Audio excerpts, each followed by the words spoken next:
JEE के ऐसे बहुत सारे अच्छे क्वेश्चंस हैं जिनको अगर आप थोड़ा सा ट्वीक भी कर लोगे ना तो आपको उसमें से बहुत कुछ सीखने को मिलेगा। For example, let's look at this question. अब आप कहोगे कि sir option A is aromatic, it is benzene.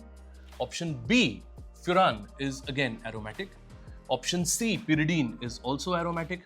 और ये क्योंकि नॉन एरोमेटिक है, option D will be the least resonance stabilized and your answer will be correct. लेकिन आप में से कुछ लोग ऐसा भी कहेंगे कि sir option D is the correct answer क्योंकि यहां पर एक रेजोनेंस है जो इस डायरेक्शन में हो रही है और एक रेजोनेंस है जो पाई सिग्मा पाई इस डायरेक्शन में हो रही है, यानी कि there are two opposing directions of resonance, यानी कि यहां पर क्रॉस रेजोनेंस हो रहा है, इसलिए ये सबसे लीस्ट स्टेबल होगा। Okay, that's a fair point. तो अब इसके ऊपर एक हम क्वेश्चन लेते हैं। आप मुझे बताओ इन दो स्ट्रक्चर्स में से ज्यादा स्टेबल कौन सा है।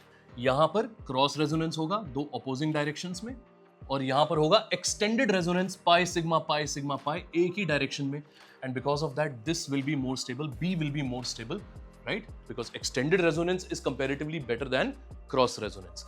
लेकिन अब इसी चीज को हम एक और क्वेश्चन के अंदर अप्लाई करके देखते हैं। वंस अगेन ए, बी और सी में से बी सबसे ज्यादा स्टेबल होगा क्योंकि यहां पर एक्सटेंडेड रेजोनेंस हो रहा है।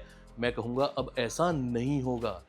Now if you look at option C, तो यहां पर इस पोजीशन पे कोई मिथाइल ग्रुप नहीं है, यहां पर अल्फा हाइड्रोजन है और ये जो अल्फा हाइड्रोजन होगा ये होगा एसिडिक, यानी कि when this alpha hydrogen leaves तो यहां पर थोड़ी सी इंटरेस्टिंग केमिस्ट्री होगी जो कुछ ऐसी दिखेगी।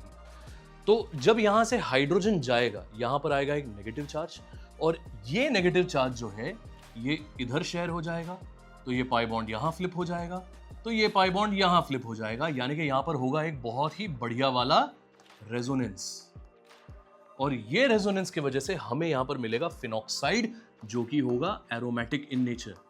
ऑफ कोर्स अब ये फिनॉक्साइड क्या करेगा, कहीं से H+ अपने ऊपर ले लेगा और फिनॉल बना देगा। बट द पॉइंट इज कि यहां पर मेरे पास था मिथाइल और यहां पर भी मेरे पास था मिथाइल, यानी कि यहां पर मेरे पास एसिडिक अल्फा हाइड्रोजन नहीं था, यहां मेरे पास एसिडिक अल्फा हाइड्रोजन है, जिसके वजह से ये मैकेनिज्म यहां पर हो सकती है। बाय द वे इसको हम कहते हैं पैरा टॉटोमेरिज्म और ये बहुत ज्यादा इंपॉर्टेंट है। इससे रिलेटेड एक एक्सरसाइज डॉक्यूमेंट है, यहां पर डिस्क्रिप्शन में हमने दिया हुआ है, आप जाकर उसे डाउनलोड करो, सॉल्व करो और डेफिनेटली कमेंट सेक्शन में हमें बताइए कि और ऐसे कौन से कॉन्सेप्ट्स हैं जिसके ऊपर हमें वीडियोस बनाने चाहिए। वीडियो पसंद आया तो लाइक करें, शेयर करें, चैनल को सब्सक्राइब करना ना भूलें। Thank you so much, God bless you.